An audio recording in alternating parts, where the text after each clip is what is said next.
10 वाजता महाविकास आघाडीचा मोर्चा निघणार होता.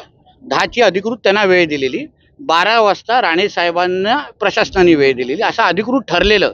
10 वाजता त्यांचा मोर्चा न सुरू होता त्यांचे नेते मंडळी आले 12 वाजता आणि म्हणून ते एकत्र तो विषय. ते अगर 10 वाजता त्यांनी अगर त्यांचा मोर्चा सुरू केला असताना 10 ते 12 पर्यंत सगळं उरकलं असतं आणि मग 12 वाजता राणे साहेब आले असते. मुळामध्ये आम्हाला या विषयाचं राजकारणच करायचं नाहीये, कारण हा छत्रपती शिवरायांचा विषय आहे. पहिल्या दिवसापासून अगर तुम्ही पाहिलं असेल, जेव्हापासून हा पुतळा पडला, ती दुर्घटना घडली, तेव्हापासून आमचे रवी चव्हाण साहेब असतील, आमचे देवेंद्रजी असतील, आम्ही सगळेजण एकच बोलतोय, आम्हाला तो पुतळा परत उभा करायचा आहे. आम्हाला राजकारण करायचं नाही. राजकारण करणारे कोण लोक आहेत?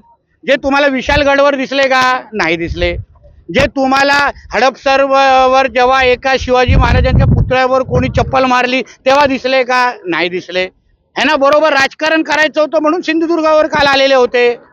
अगर एवढं तुम्हाला छत्रपती शिवाजी महाराजांची चिंता आहे, इतिहास तुम्हाला जोपासायचा आहे, तर हिंमत असेल तर जावा ना विशालगडवर, ते अतिक्रमण काढा ना. तेव्हा कशाला त्या दाडू कुरवड्यांची धुंगणं चाटायला गेलात तेव्हा का नाही हिंमत दाखवली का इकडचं विशालगडचं सगळं अतिक्रमण आम्हाला बाहेर काढायचं आहे?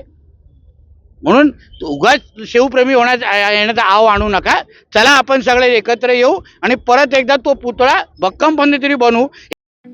ठळक घडामोडींसाठी देशोन्नती न्यूज चॅनलला सबस्क्राईब करा आणि बेल आयकॉन प्रेस करा.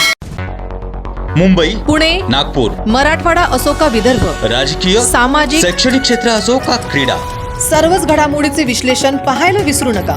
फक्त देशोन्नती न्यूजवर.